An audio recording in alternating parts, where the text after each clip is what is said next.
2014 से नमामि गंगे परियोजना लॉन्च की गई और उस योजना के तहत गंगा को किस तरीके से पवित्र किया जाए, जितने भी अपशिष्ट पदार्थ हैं जो गंगा में आकर मिलते थे उनको रोकने के लिए सीवेज ट्रीटमेंट प्लांट लगाए गए। और उसके बाद हम 2022 में यहाँ पर चुनाव के बीच में हैं और गंगा के जल को देखिए, जो गंगा का जल है वो पहले की तुलना में कितना साफ़ है, इसका आचमन साफ तौर पर किया जा सकता है, किसी भी प्रकार की कोई दिक्कत नहीं है। तो ये मान सकते हैं कि गंगा को साफ करने के लिए जो अभियान चलाया गया था उसमें बहुत हद तक सरकार को सफलता हाथ लगी है। हमारे साथ यहाँ पर नाविक हैं, कुछ लोग हैं, उनसे भी बातचीत करते हैं। दोस्त, क्या नाम है आपका? किशन साहनी। साहनी जी, ये बताइए कि हर साल यहाँ पर श्रद्धालु आते हैं, कुछ आपके जीवन में बदलाव हुआ है, कुछ अच्छे काम किए हैं सरकार ने?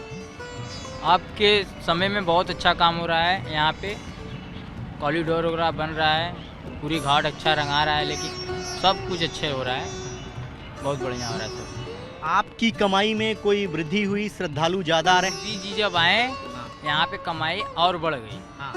भीड़ और ज़्यादा हो रही है इस टाइम। तो दिन का कितना कमा लेते हैं आप लोग? दिन का वही 800, 700, 600 कमा लेते हैं। नाव जैसे लोग उतरते हैं 100 रुपये एक बोट पर मिलता है हम लोग को जाने का। ये बताओ कि आप तो लंबे समय से यहाँ पर हैं बनारस के, आप गंगा के बीच में नाव चलाते हैं, पहले पानी कैसे था 5-6 साल पहले, और अभी पानी साफ हुआ है क्या गंगा? बहुत क्लियर हो गया है, बहुत क्लियर, बहुत ज़्यादा साफ हुआ है। तो चलिए, ये एक हर साल चुनाव में मुद्दा रहता है कि गंगा को निर्मल करना है, और वाकई जो गंगा का पानी है वो साफ हुआ है। कुछ यहाँ पे श्रद्धालु अलग अलग राज्यों से आए हैं, उनसे भी जान लेते हैं। हम हरियाणा रोहतक से आए हैं और यहाँ पे हम देखा है तो पहले सुनते थे कि यहाँ पे गंगा जी ऐसे पवित्र है, गंदी हुई है। अब तो पानी स्वच्छ ऐसे होता है जैसे फिल्टर से निकला हुआ हो, और बढ़िया मज़ा आ रहा है। और ये बहुत अच्छी जगह है और ये भगवान शिव की नगरी है, और इसके लिए हम बड़े टाइम से तरसते थे कि भी यहाँ पे आएँ देखें क्या है। बहुत भगवान ये हमारे मोदी जी भी बोला के तरह ही हैं, और ये ऐसे हैं कि भी मतलब इन्होंने तो पहाड़ों में अपना केदारनाथ में तपस्या करी है, हम तो इनके चरण छू के पवित्र हो जाएं। ये ऐसे ऐसे उनके वो वचन हैं, और जो कहते हैं वही करते हैं, और हम देख रहे हैं वही करके दिखाया है इन्होंने। जो कहते हैं वो करते हैं। बाबा, आप बताइए, आप पहली बार आए या पहले आए थे? पहले भी मैं आया था, पहले इतना सुधार नहीं था जो अब देखा है। अब भगवान बाबा भोलेनाथ की कृपा से अच्छा सुधार हो रहा है। तो आप लोग बताइए कि उत्तर प्रदेश में जो योगी आदित्यनाथ की सरकार है और केंद्र में जो नरेंद्र मोदी की सरकार है, वो अच्छा काम कर रही है? वो 101% योगी की सरकार आएगी और वही जीतेगी, और उन्होंने जो काम करे हैं उसके अलावा और कोई हिंदुस्तान में कर ही नहीं सकता। और ये दोनों योगी और मोदी जो है, इतने ईमानदार और बढ़िया आदमी हैं जो पब्लिक के लिए करते हैं, अपने लिए नहीं। ना इनका कोई परिवार है, और देखो लोगों का हमारे लिए कर रहे हैं वो। बाकी जो दूसरी पार्टियां हैं वो आपको लगता है कि सिर्फ बयानबाजी कर रही हैं और बीजेपी काम कर रही है? बिल्कुल बयानबाजी करती है, और ये मोदी और योगी जो हैं इसके अलावा और कोई काम कर ही नहीं सकता जी। इस बार के चुनाव में धर्म कोई मुद्दा है? क्योंकि वाराणसी में कॉरिडोर बना, अयोध्या में राम मंदिर बन रहा है, धर्म भी कोई मुद्दा है? ये काम करें, जो भी काम करते हैं अच्छा ही करते हैं, और जो कर रहे हैं वो अच्छा करेंगे, और इससे बढ़िया और क्या काम करेंगे जी। हमारे को एक स्वतंत्र समाज दे दिया इन्होंने। चलिए, लोगों को यहाँ पर लग रहा है कि प्रधानमंत्री नरेंद्र मोदी और उत्तर प्रदेश के मुख्यमंत्री योगी आदित्यनाथ की जोड़ी जो है अच्छा काम कर रही है। लेकिन चुनाव में और कौन कौन से मुद्दे हैं जो वाराणसी में बहुत महत्वपूर्ण भूमिका निभाएंगे, उनके बारे में भी हम जानेंगे और आपको लेकर चलेंगे कॉरिडोर, वहाँ देखेंगे किस तरीके का बदलाव हुआ है।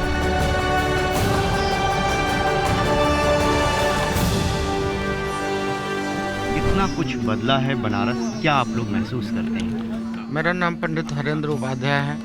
मैं काशी में करीब 35 वर्षों से रह रहा हूँ। काशी की वो भी पुरानी परंपरा और स्थितियों को मैंने देखा है, और आज जो है मोदी जी और योगी जी के आने के बाद भी देख रहा हूँ।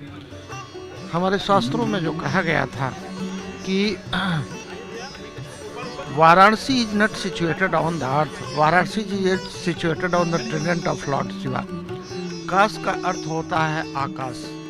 तो जब ब्रह्मा ने ये सृष्टि बनाया तो वह जो है भोले को लगा कि यह मेरे योग्य नहीं है, तो उन्होंने आकाश में इस काशी को बनाया। उसी प्रकार से मोदी जी और योगी जी आने के बाद जो है बाबा विश्वनाथ की कृपा और माँ गंगे की कृपा से काशी उसी प्रकार सज गई, दुल्हन की तरह सज गई।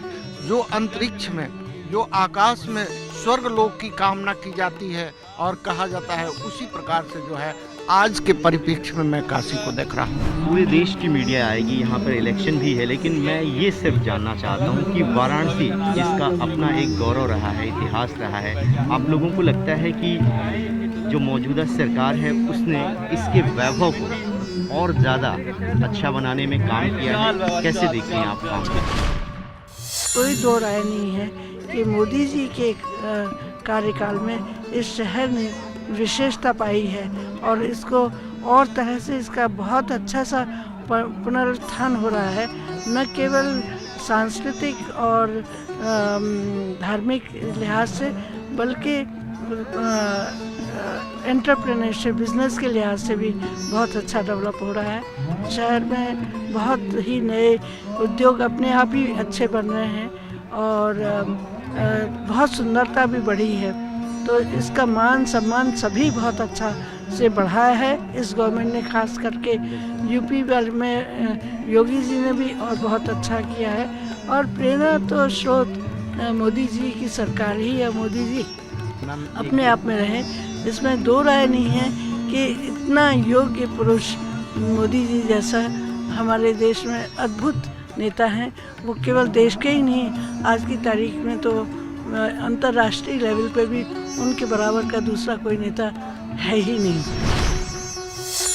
वाराणसी आए, कैसा लगा आपको सुबह सुबह का दृश्य देख? बहुत ही अच्छा, अमेजिंग, कुछ बोलने जैसा ही नहीं है। जैसे इधर का जो सुबह का जो आरती हुआ अभी 80 घाट पे, माइंड ब्लोइंग है सब। इससे पहले आप वाराणसी कब आए थे?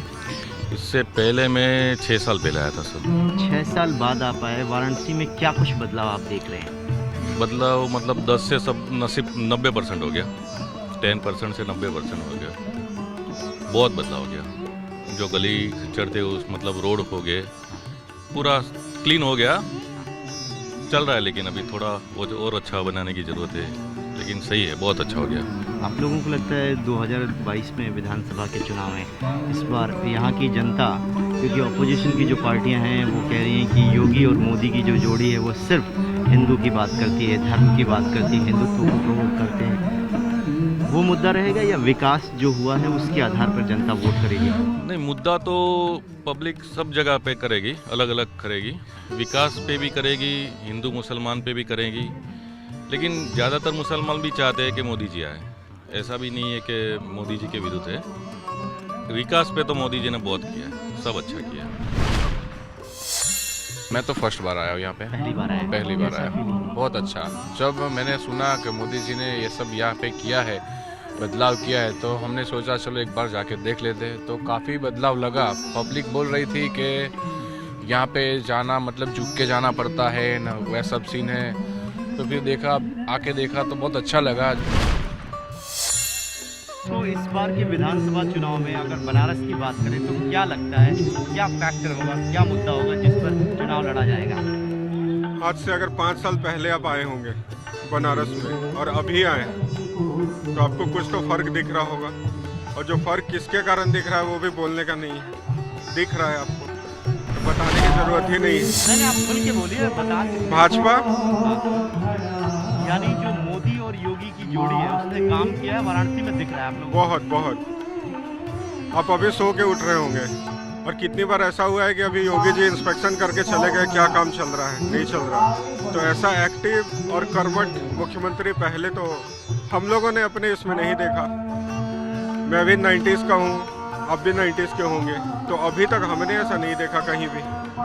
एक आखिरी सवाल, लोग ये कह रहे हैं कि जो मौजूदा सरकार है वो धर्म की बात करती है, हिंदुत्व की बात करती है, तो क्या धर्म और हिंदुत्व की बात करना गलत है? तो उसके अलावा भी तो बहुत चीज़ कर रही है, ऐसा तो नहीं है कि केवल धर्म को लेके चल रही है। अगर आप रोड पे जा रहे हैं, हाईवे देख रहे हैं, तो वो केवल धर्म से तो नहीं है, धर्म के अलावा भी काम हो रहा है ना, और साथ साथ अगर धर्म का भी ये उद्धार हो रहा है तो क्या गलत है?